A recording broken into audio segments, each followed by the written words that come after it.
You know, the Assam issues already Tamantha briefly described about the Modi touch development in Assam.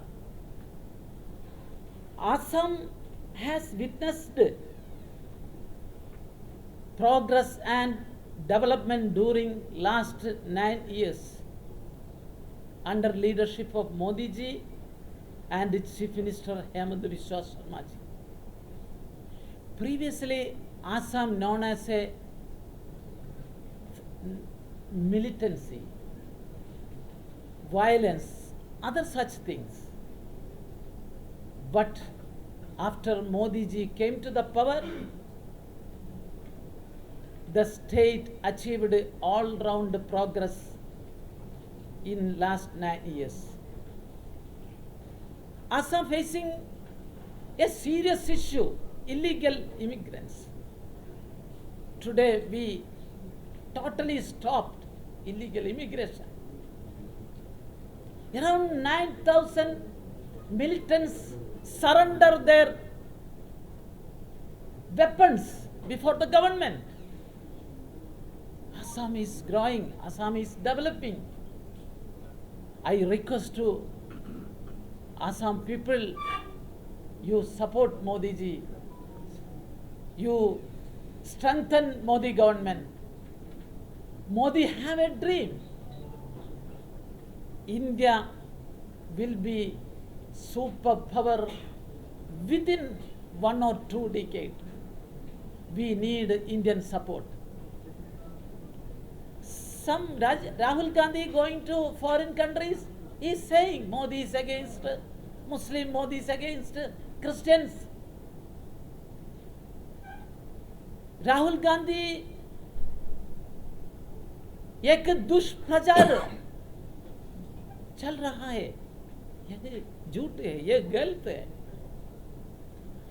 हमारा slogan Narendra Modi ji BJP का slogan, our motto सबका साथ, सबका विकास, सबका विश्वास, सबका प्रयास. This is our motto. ৰাষ্ট্ৰীয় বনোৱা হৈছে লাচিত বৰফুকনক আমি মৈদামথলী সুন্দৰভাৱে নিৰ্মাণ কৰাৰ প্ৰক্ৰিয়া আৰম্ভ কৰা হৈছে. ৰংঘৰ নতুনকৈ আমি নিৰ্মাণ কৰিবৰ কাৰণে, ৰংঘৰ একদম পৰ্যটনথলী কৰিবৰ কাৰণে 124 কোটি টকাৰে ভাৰতবৰ্ষৰ প্ৰধানমন্ত্ৰী নৰেন্দ্ৰ মোদী ডাঙৰীয়াই তাত আনুষ্ঠানিকভাৱে আধাৰিলা কৰি থৈ গৈছে. তেনেধৰণৰ চিন্তাৰে ব্ৰহ্মপুত্ৰৰ ওপৰত কেইবাখনো দলঙৰ কাম ইতিমধ্যে আৰম্ভ হৈ আছে. বহুকেইখন দলঙৰ কাম সম্পূৰ্ণ হ'ল. ব্ৰহ্মপুত্ৰৰ তলেদি সুৰংগৰ কাম আৰম্ভ কৰিবৰ কাৰণে এতিয়া তাত কনচালটেণ্টক নিবিদা আহ্বান কৰিবৰ কাৰণে ব্যৱস্থা গ্ৰহণ কৰিছে. অৰ্থাৎ ৰাজ্য চৰকাৰে আমাৰ ৰাজ্যখনক আগুৱাই লৈ যাবৰ কাৰণে ব্যৱস্থা গ্ৰহণ কৰিছে, যাতে আমাৰ ৰাজ্যখনক আমি ভাৰতবৰ্ষৰ 5খন ৰাজ্যৰ ভিতৰত আনিব পাৰোঁ. সেইকাৰণে এই 9টা বছৰত আৰু আমাৰ ৰাজ্য চৰকাৰৰ 7টা বছৰ, আমাৰ মুখ্যমন্ত্ৰী মহোদয়ে 2টা বছৰ, আমি যিখিনি এচিভমেণ্ট আমি পাইছোঁ বা যিখিনি আমাৰ উন্নয়নৰ দিশত কাম হৈছে, এইখিনি আপোনালোকৰ জৰিয়তে আমি ৰাইজক জনাবৰ কাৰণে আজি সংবাদমেলৰ যোগেদি বিনম্ৰভাৱে আপোনালোকক মই আহ্বান জনাইছোঁ. আৰু ইয়াৰ পিছত আমাৰ ৰাষ্ট্ৰীয় উপসভাপতি আমাৰ APF আব্দুল কুৰ্তি ডাঙৰীয়া আছে, তেখেতে আপোনালোকক এড্ৰেছ কৰিব. প্ৰায় 220 কোটি জনতাক আমি দুবাৰ যিহেতু ভেকচিন দিবৰ কাৰণে ব্যৱস্থা হ'ল, 110 কোটি 220 কোটি ভেকচিন ভাৰতবাসী ৰাইজক দিয়াৰ ক্ষেত্ৰত পদক্ষেপ লোৱা হ'ল. আগতে আপোনালোকে যদি কিবা মহামাৰী হৈ দেখিব যে আমি বাহিৰৰ বিদেশৰ ৰাষ্ট্ৰৰ মুখলৈ চাই থাকিব লাগে. বিদেশী ৰাষ্ট্ৰই দৰৱ উলিয়াব, আমি দৰৱ কিনি আনি আমি আমাৰ ভাৰতবাসী ৰাইজক সেই দৰৱ যোগান ধৰোঁ. কিন্তু নৰেন্দ্ৰ মোদী ডাঙৰীয়াৰ নেতৃত্বত আমাৰ বিজ্ঞানীসকলে ইয়াতেই ভেকচিন তৈয়াৰ কৰিলে. ভাৰতবাসীক সেই ভেকচিন দিয়াৰ উপৰিও পৃথিৱীৰ প্ৰায় 100খন দেশলৈ আমি সেই ভেকচিন পঠাবৰ কাৰণে সক্ষম হ'লোঁ. এয়া হৈছে নৰেন্দ্ৰ মোদী ডাঙৰীয়াৰ এই 9 বছৰৰ সফলতাৰ দিশত এধাপ আমি আগুৱাই গ'লোঁ. আমি আমাৰ মহিলাসকলক গেছ যোগান ধৰিছোঁ. খৰিত ভাত সিজাইছিল মহিলাসকলে, এতিয়া উজালা স্কিমৰ জৰিয়তে গেছ যোগান ধৰা হ'ল. আৰু আমাৰ ভাৰতবৰ্ষত এই মুহূৰ্তলৈকে আমাৰ যোৱা 9টা বছৰত আমি 9 কোটি 60 লক্ষ মহিলাক আমি গেছৰ যোগান দি সম্পূৰ্ণ কৰিছোঁ. আৰু এইবাৰ বাজেটত আৰু পইচা ধৰা হৈছে, প্ৰায় 1 কোটি মহিলাই গেছ পাবৰ কাৰণে সক্ষম হ'ব. এই কথাখিনি আমি নিশ্চয় আমাৰ নৰেন্দ্ৰ মোদী ডাঙৰীয়াৰ 9 বছৰীয়া আমাৰ যি কাৰ্যকাল এই কাৰ্যকালৰ এচিভমেণ্টৰ ভিতৰত এটা উল্লেখযোগ্য এচিভমেণ্ট। গৰীব কল্যাণ আঁচনিৰ জৰিয়তে কোভিডৰ সময়ত আমাৰ যিসকল লোকৰ ৰেচন কাৰ্ড নাছিল, ৰেচন কাৰ্ড থকাসকলে চাউল পাবৰ কাৰণে সক্ষম হৈছিল, যিসকল লোকৰ ৰেচন কাৰ্ড নাছিল প্ৰত্যেকে যাতে কষ্ট খাই থাকিবলগীয়া নহয় তাৰ বাবে গৰীব কল্যাণ আঁচনিৰ জৰিয়তে প্ৰধানমন্ত্ৰী ডাঙৰীয়াই প্ৰত্যেককে 80 কোটি জনতাক 80 কোটি পৰিয়ালক 5 কেজিকৈ চাউল দিয়াৰ ব্যৱস্থা কৰিলে আৰু সেই চাউলৰ দিয়াৰ ব্যৱস্থা এতিয়াও চলি আছে। এয়া হৈছে নৰেন্দ্ৰ মোদী ডাঙৰীয়াৰ সফলতাৰ চিন। সেইকাৰণে আপোনালোকে জানি ভাল পাব যে আমাৰ বেমাৰ আজাৰ হ'লে মানুহৰ বহুত কষ্ট হয়। প্ৰধানমন্ত্ৰী ডাঙৰীয়াই আয়ুষ্মান ভাৰত আনিলে। আয়ুষ্মান ভাৰত 5 লাখ টকালৈকে ভাৰতবৰ্ষৰ বিভিন্ন প্ৰান্তৰ হস্পিটেলত ট্ৰিটমেণ্ট কৰাৰ সুবিধা পাব আৰু এই আয়ুষ্মান কাৰ্ডৰ জৰিয়তে 1000তকৈ বেছি বেমাৰৰ ট্ৰিটমেণ্ট কৰাৰ সুবিধা প্ৰধানমন্ত্ৰী ডাঙৰীয়াই আয়ুষ্মান কাৰ্ডৰ জৰিয়তে জনসাধাৰণক প্ৰদান কৰিছে। আৰু যিসকল লোকে আয়ুষ্মান কাৰ্ড পাবৰ কাৰণে সক্ষম হোৱা নাছিল, অসমৰ মাননীয় মুখ্যমন্ত্ৰী ডক্টৰ হিমন্ত বিশ্ব শৰ্মা ডাঙৰীয়াই আমাৰ ৰাজ্য চৰকাৰৰ 2টা বছৰ পূৰ্তি উপলক্ষে যোৱা 10 মে তাৰিখে আয়ুষ্মান অসম কাৰ্ড আনুষ্ঠানিকভাৱে অসমবাসী ৰাইজৰ বাবে মুকলি কৰিছে। একেই কাৰ্ড এখনত থাকিব আয়ুষ্মান ভাৰত আৰু যিসকলে পোৱা নাছিল সেইসকলে সকলোৱে আয়ুষ্মান অসমৰ কাৰ্ডখন পাব। 5 লাখ টকা তাত থাকিব আৰু ভাৰতবৰ্ষৰ বিভিন্ন প্ৰান্তত ট্ৰিটমেণ্ট কৰাৰ সুবিধা পাব। অসমতো 302খন হস্পিটেল পেনেল হস্পিটেল আছে, তাত 5 লাখ টকালৈকে ট্ৰিটমেণ্টৰ সুবিধা পাবৰ কাৰণে সক্ষম হ'ব। এইখিনি হৈছে ৰাজ্য চৰকাৰ আৰু আমাৰ চৰকাৰে অসম তথা ভাৰতবৰ্ষক আগুৱাই লৈ যাবৰ কাৰণে প্ৰচেষ্টা হাতত লৈছে। আমাৰ প্ৰতিটো উগ্ৰপন্থীৰ লগত আলোচনা চলিছে। উগ্ৰপন্থীয়ে অস্ত্ৰ সম্বৰণ কৰিছে, মূৰ ধুতিলৈ ঘূৰি আহিছে আৰু সামাজিক ব্যৱস্থাৰে তেওঁলোক আগবাঢ়িবৰ কাৰণে সক্ষম হৈছে আৰু দেশখনৰ উন্নতিৰ কাৰণে তেওঁলোকে পদক্ষেপ লৈছে। প্ৰধানমন্ত্ৰী হিচাপে নৰেন্দ্ৰ মোদী ডাঙৰীয়াই 14 চনত দায়িত্ব লোৱাৰ পিছত এই 9টা বছৰ আমি যদি সমীক্ষা চাওঁ তেতিয়াহ'লে দেখিম যে ভাৰতবৰ্ষক কেনেধৰণে দ্ৰুতগতিত উন্নয়নৰ দিশত আগবঢ়াই লৈ যাবৰ কাৰণে প্ৰয়াস কৰিছে। 52 চনৰ পৰা কেন্দ্ৰত চৰকাৰ চলি আছে। 52 চনৰ পৰা যদি আমি চাওঁ 2014 চনলৈকে আৰু 14 চনৰ পৰা এই 9টা বছৰ, এই 9টা বছৰত 14 চনৰ পৰা প্ৰথমে নৰেন্দ্ৰ মোদী ডাঙৰীয়াই দেশবাসীক বিজুলী বাতিৰ সংযোগ দিলে। ছাত্ৰ ছাত্ৰীৰ পৰা আদি কৰি সকলো জনসাধাৰণ বিজুলী বাতিৰ পোহৰ থাকিব লাগিব, এই চিন্তাৰে প্ৰতি ঘৰ মানুহক বিনামূলীয়াকৈ বিজুলী বাতি সংযোগ দিয়া হ'ল আৰু প্ৰত্যেকখন গাঁৱত তেনেধৰণে বিজুলী বাতিৰ সংযোগ দি সম্পূৰ্ণ কৰা হ'ল। 19 চনত প্ৰধানমন্ত্ৰী হিচাপে দ্বিতীয়বাৰ দায়িত্ব লোৱাৰ পিছত বিশুদ্ধ খোৱা পানীৰ ব্যৱস্থা কৰা হ'ল। য'ত নেকি পানীৰ পৰা বেমাৰ আজাৰ হয়, ঠিক তেনেধৰণে নৰেন্দ্ৰ মোদী ডাঙৰীয়াই ঘোষণা কৰিলে যে জল জীৱন মিছনৰ জৰিয়তে আমি সমগ্ৰ ভাৰতবাসী ৰাইজক বিশুদ্ধ খোৱা পানী আমি যোগান ধৰিম। এই মুহূৰ্তলৈকে সমগ্ৰ ভাৰতবৰ্ষৰ 12 কোটি পৰিয়ালক বিশুদ্ধ খোৱা পানী যোগান ধৰা কাম সম্পূৰ্ণ হৈছে। 2024 চনৰ মাৰ্চ মাহৰ ভিতৰত বাকী যিখিনি ৰৈ গৈছে সেইখিনি সম্পূৰ্ণ কৰিবৰ কাৰণে দ্ৰুতগতিত জল জীৱন মিছনৰ কাম চলি আছে। আপোনালোকে জানি ভাল পাব নৰেন্দ্ৰ মোদী ডাঙৰীয়াৰ নেতৃত্বত আমাৰ চৰকাৰৰ দিনত টয়লেট বনোৱাৰ কাম আৰম্ভ হৈছিল। এইটো হৈছে 21 শতিকা। পৃথিৱীখন দ্ৰুতগতিত আগবাঢ়ি গৈছে। এতিয়া পথাৰৰ মাজত, হাবিৰ মাজত, নদীৰ কাষত টয়লেট কৰা দিন নাই আৰু সেইকাৰণে প্ৰত্যেকৰ ঘৰত টয়লেট বনোৱাৰ কাম সম্পূৰ্ণ কৰাৰ কাৰণে নৰেন্দ্ৰ মোদী ডাঙৰীয়াই বিশেষভাৱে ব্যৱস্থা গ্ৰহণ কৰিছে। আৰু আপোনালোকে এই ক্ষেত্ৰত সমগ্ৰ ভাৰতবৰ্ষত এই 9টা বছৰত আমি 11 কোটি 72 লাখ পৰিয়ালক টয়লেট দিয়াৰ কাম সম্পূৰ্ণ কৰা হৈছে। 11 কোটি 72 লাখ পৰিয়ালে টয়লেট পাবৰ কাৰণে সক্ষম হৈছে। প্ৰধানমন্ত্ৰী আৱাস যোজনাৰ ঘৰ, ইয়াৰ আগতে ইন্দিৰা আৱাস যোজনা আছিল। প্ৰধানমন্ত্ৰী আৱাস যোজনাৰ নামকৰণেৰে 14 জনৰ পিছত নৰেন্দ্ৰ মোদী ডাঙৰীয়াই এতিয়ালৈকে 3 কোটি 50 লক্ষ মানুহক আমি প্ৰধানমন্ত্ৰী আৱাস যোজনা ঘৰ দি সম্পূৰ্ণ কৰিছোঁ। চৰকাৰে অসম তথা ভাৰতবৰ্ষক আগুৱাই লৈ যাবৰ কাৰণে প্ৰচেষ্টা হাতত লৈছে। আমাৰ প্ৰতিটো উগ্ৰপন্থীৰ লগত আলোচনা চলিছে। উগ্ৰপন্থীয়ে অস্ত্ৰ সম্বৰণ কৰিছে, মূৰ ধুতিলৈ ঘূৰি আহিছে আৰু সামাজিক ব্যৱস্থাৰে তেওঁলোক আগবাঢ়িবৰ কাৰণে সক্ষম হৈছে আৰু দেশখনৰ উন্নতিৰ কাৰণে তেওঁলোকে পদক্ষেপ লৈছে। প্ৰধানমন্ত্ৰী হিচাপে নৰেন্দ্ৰ মোদী ডাঙৰীয়াই 14 চনত দায়িত্ব লোৱাৰ পিছত এই 9টা বছৰত আমি যদি সমীক্ষা চাওঁ তেতিয়াহ'লে দেখিম যে ভাৰতবৰ্ষক কেনেধৰণে দ্ৰুতগতিত উন্নয়নৰ দিশত আগবঢ়াই লৈ যাবৰ কাৰণে প্ৰয়াস কৰিছে। 52 চনৰ পৰা কেন্দ্ৰত চৰকাৰ চলি আছে। 52 চনৰ পৰা যদি আমি চাওঁ 2014 চনলৈকে আৰু 14 চনৰ পৰা এই 9টা বছৰ, এই 9টা বছৰত 14 চনৰ পৰা প্ৰথমে নৰেন্দ্ৰ মোদী ডাঙৰীয়াই দেশবাসীক বিজুলী বাতিৰ সংযোগ দিলে।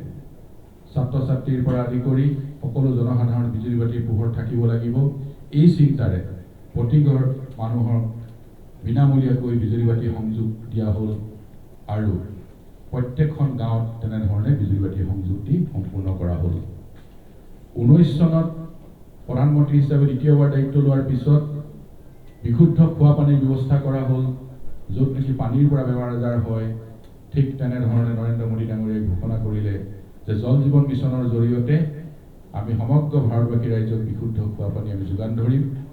এই মুহূৰ্তলৈকে সমগ্ৰ ভাৰতবৰ্ষৰ 12 কোটি পৰিয়ালক বিশুদ্ধ খোৱা পানী যোগান ধৰা কাম সম্পূৰ্ণ হৈছে।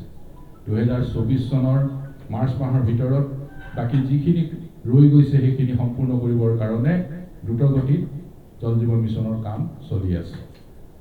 আপোনালোকে জানি ভাল পাব, নৰেন্দ্ৰ মোদী ডাঙৰীয়াৰ নেতৃত্বত আমাৰ চৰকাৰৰ দিনত টয়লেট বনোৱাৰ কাম আৰম্ভ হৈছিল। এইটো হৈছে 21 শতিকা। পৃথিৱীখন দ্ৰুতগতিত আগবাঢ়ি গৈছে। এতিয়া পথাৰৰ মাজত, হাবিৰ মাজত, নদীৰ কাষত টয়লেট কৰা দিন নাই আৰু সেইকাৰণে প্ৰত্যেকৰ ঘৰত টয়লেট বনোৱাৰ কাম সম্পূৰ্ণ কৰাৰ কাৰণে নৰেন্দ্ৰ মোদী ডাঙৰীয়াই বিশেষভাৱে ব্যৱস্থা গ্ৰহণ কৰিছে।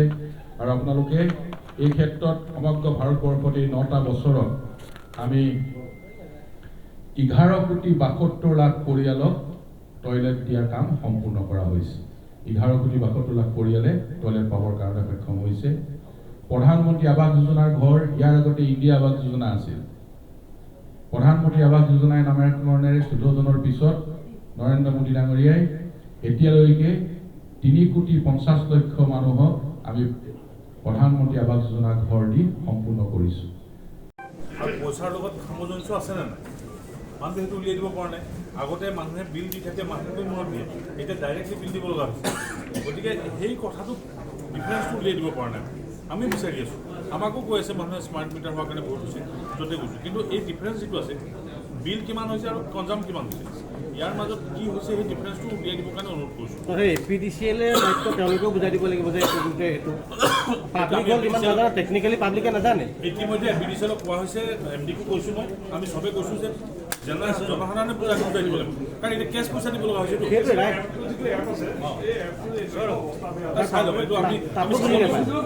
মানুহ অভিযোগটো আছে, অভিযোগৰ বিপৰীতে প্ৰমাণ জমা দিছে। সাধাৰণ মানুহে চব ৰিচাৰ্চ কৰিছে, নাজানে কিন্তু তেওঁলোকক বুজাই দিব লাগিব যে ক'ত কিমান হৈছে জানিব লাগিব। এনেধৰণে সেইখিনি অলৰেডি গৃহমন্ত্ৰীৰ উপস্থিতিত মানে সিদ্ধান্ত হৈ গৈছে। নাগালেণ্ডটো হ'ব নোৱাৰে কাৰণে নাগালেণ্ডৰ সীমাৰ লগত এতিয়ালৈকে হোৱা নাই, চাবজুডিচ হৈ আছে কাৰণে সেইখিনি এতিয়ালৈকে হোৱা নাই। অৰুণাচলটো হৈ গৈছে, আমাৰ মেঘালয় হৈ গৈছে।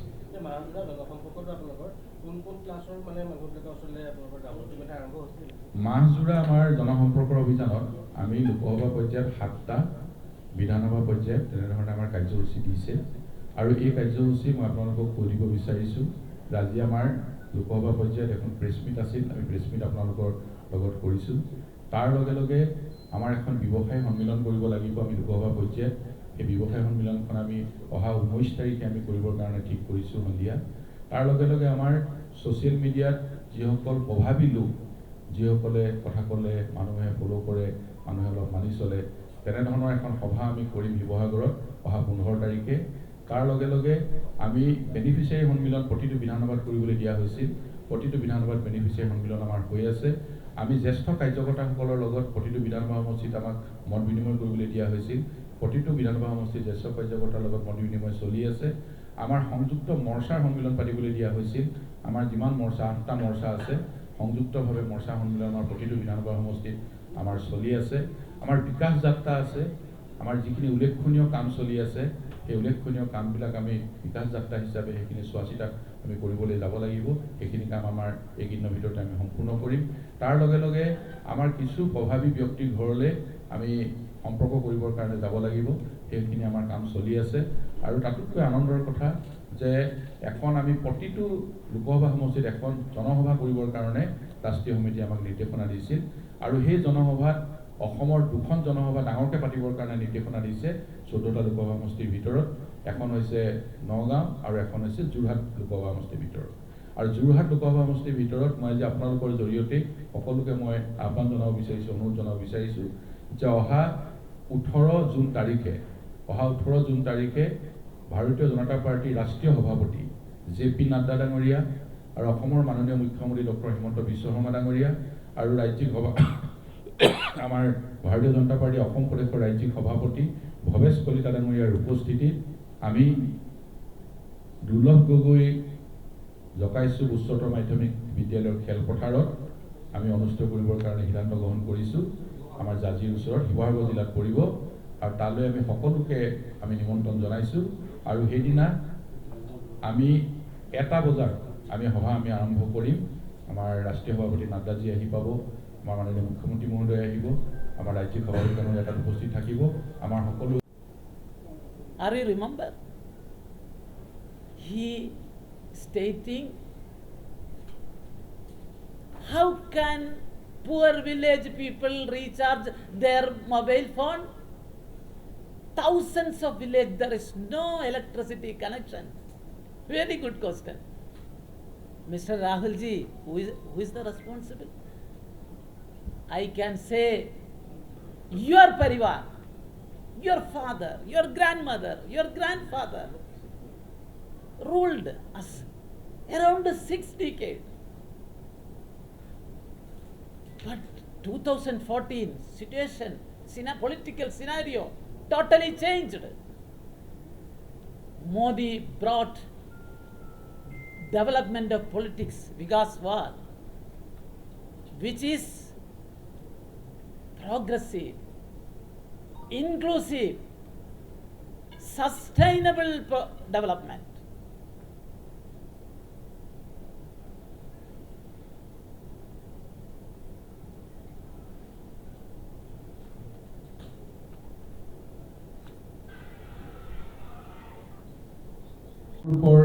আসাম পেট্ৰকেমিকেলছৰ 14 কোটি টকাৰে নিৰ্মাণ কৰা নতুন ইউনিট তাত মুকলি কৰিলে এয়া হৈছে আমাৰ এটা নতুন এচিভমেণ্ট তাৰ লগে লগে আপোনালোকে দেখিছে যে ডিগবৈ ৰিফাইনাৰী আমাৰ পুৰণা ৰিফাইনাৰী সেই ৰিফাইনাৰী আমাৰ 0.65 মিলিয়ন মেট্ৰিক টন এতিয়া প্ৰডাকশ্যন হয় কেন্দ্ৰীয় চৰকাৰে 0.65 মিলিয়ন মেট্ৰিক টনৰ পৰা আমাৰ ডিগবৈ ৰিফাইনাৰী এতিয়া 1 মিলিয়ন মেট্ৰিক টনলৈ তাৰ প্ৰডাকশ্যন বৃদ্ধি কৰিবৰ কাৰণে সিদ্ধান্ত গ্ৰহণ কৰিছে ইয়াতে এইমছ আনুষ্ঠানিকভাৱে উদ্বোধন কৰা হৈছে এইমছ আমাৰ অসমবাসী ৰাইজক এইমছ আজি উপহাৰ হিচাপে দিছে তাৰ লগে লগে আমাৰ নেশ্যনেল হাইৱেৰ কাম চলি আছে আপোনালোকে এটা সমীক্ষা মই আপোনালোকক দিব বিচাৰিছোঁ ইয়াতে যে আমি কিমান 2014 চনৰ আগলৈকে আমাৰ 7খন এইমছ আছিল মাত্ৰ ভাৰতবৰ্ষত কিন্তু এই 9টা বছৰত নৰেন্দ্ৰ মোদী ডাঙৰীয়াৰ নেতৃত্বত আমাৰ চৰকাৰে নতুনকৈ 15খন এইমছ নিৰ্মাণ কৰিবৰ কাৰণে সক্ষম হৈছে 2014 আগলৈকে 7খন আৰু এই 9টা বছৰত আমি নতুনকৈ এইমছ নিৰ্মাণ কৰিলোঁ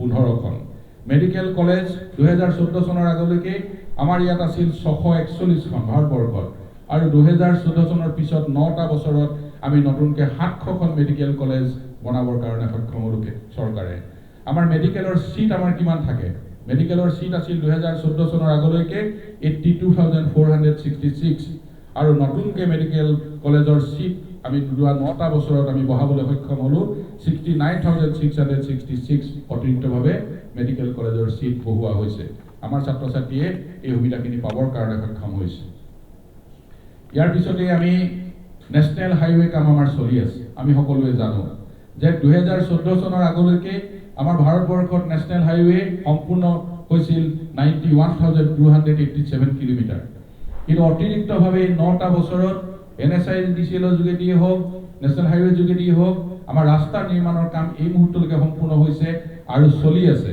মই সম্পূৰ্ণ এই 9টা বছৰত আমি 53,868 কিলোমিটাৰ নতুনকৈ আমি বনাবৰ কাৰণে সক্ষম হ'লো আৰু তাৰ এই বছৰটোত আৰু অসংখ্য কিলোমিটাৰ আমাৰ ৰাস্তা নিৰ্মাণৰ কাম চলি আছে তেনেধৰণৰ চিন্তাৰে আমাৰ এয়াৰপোৰ্ট আছিল 2014 চনৰ আগলৈকে 74টা এয়াৰপোৰ্ট আছিল ভাৰতবৰ্ষত যোৱা 9টা বছৰত নৰেন্দ্ৰ মোদী ডাঙৰীয়াৰ নেতৃত্বত নতুনকৈ 74টা এয়াৰপোৰ্ট আমি নিৰ্মাণ কৰিবৰ কাৰণে সক্ষম হৈছোঁ। ভাৰতবৰ্ষক বিশ্বগুৰু আসনত প্ৰতিষ্ঠা কৰিবৰ কাৰণে নৰেন্দ্ৰ মোদী ডাঙৰীয়াৰ নেতৃত্বত আজি ভাৰতবৰ্ষই দ্ৰুতগতিত কাম আৰম্ভ কৰিছে। ঠিক তেনেধৰণে আজি অসমতো মাননীয় মুখ্যমন্ত্ৰী ডক্টৰ হিমন্ত বিশ্ব শৰ্মা ডাঙৰীয়াৰ নেতৃত্বত আজি অসমখনক ভাৰতবৰ্ষৰ 5খন ৰাজ্যৰ ভিতৰত আনিবৰ কাৰণে নিৰৱচ্ছিন্নভাৱে প্ৰচেষ্টা হাতত লোৱা হৈছে। তাৰ অংশ হিচাপে আপোনালোকে দেখিছে যে লাচিত বৰফুকনৰ 400 বছৰীয়া জন্ম জয়ন্তী আমি পালন কৰিলোঁ। প্ৰায় 220 কোটি জনতাক আমি দুবাৰ যিহেতু ভেকচিন দিবৰ কাৰণে ব্যৱস্থা হ'ল 110 কোটি 220 কোটি ভেকচিন ভাৰতবাসী ৰাইজক দিয়াৰ ক্ষেত্ৰত পদক্ষেপ লোৱা হ'ল। আগতে আপোনালোকে যদি কিবা মহামাৰী হৈ দেখিব যে আমি বাহিৰৰ বিদেশৰ ৰাষ্ট্ৰৰ মুখলৈ চাই থাকিব লাগে। বিদেশী ৰাষ্ট্ৰই দৰৱ উলিয়াব, আমি দৰৱ কিনি আনি আমি আমাৰ ভাৰতবাসী ৰাইজক সেই দৰৱ যোগান ধৰোঁ। কিন্তু নৰেন্দ্ৰ মোদী ডাঙৰীয়াৰ নেতৃত্বত আমাৰ বিজ্ঞানীসকলে ইয়াতেই ভেকচিন তৈয়াৰ কৰিলে। ভাৰতবাসীক সেই ভেকচিন দিয়াৰ উপৰিও পৃথিৱীৰ প্ৰায় 100খন দেশলৈ আমি সেই ভেকচিন পঠাবৰ কাৰণে সক্ষম হ'লোঁ। এয়া হৈছে নৰেন্দ্ৰ মোদী ডাঙৰীয়াৰ এই 9 বছৰৰ সফলতাৰ দিশত এঢাপ আমি আগুৱাই গ'লোঁ। আমি আমাৰ মহিলাসকলক গেছ যোগান ধৰিছোঁ। খৰিত ভাত সিজাইছিল মহিলাসকলে, এতিয়া উজালা স্কিমৰ জৰিয়তে গেছ যোগান ধৰা হ'ল। আৰু আমাৰ ভাৰতবৰ্ষত এই মুহূৰ্তলৈকে আমাৰ যোৱা 9টা বছৰত আমি 9 কোটি 60 লক্ষ মহিলাক আমি গেছৰ যোগান দি সম্পূৰ্ণ কৰিছোঁ। আৰু এইবাৰ বাজেটত আৰু পইচা ধৰা হৈছে, প্ৰায় 1 কোটি মহিলাই গেছ পাবৰ কাৰণে সক্ষম হ'ব। এই কথাখিনি আমি নিশ্চয় আমাৰ নৰেন্দ্ৰ মোদী ডাঙৰীয়াৰ 9 বছৰীয়া আমাৰ যি কাৰ্যকাল, এই কাৰ্যকালৰ এচিভমেণ্টৰ ভিতৰত এটা উল্লেখযোগ্য এচিভমেণ্ট। গৰীব কল্যাণ আঁচনিৰ জৰিয়তে কোভিডৰ সময়ত আমাৰ যিসকল লোকৰ ৰেচন কাৰ্ড নাছিল, ৰেচন কাৰ্ড থকাসকলে চাউল পাবৰ কাৰণে সক্ষম হৈছিল।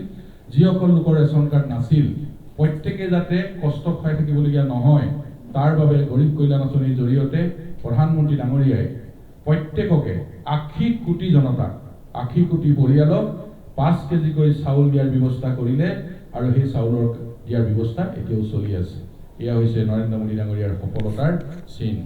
সেইকাৰণে আপোনালোকে জানি ভাল পাব যে আমাৰ বেমাৰ আজাৰ হ'লে মানুহৰ বহুত কষ্ট হয়।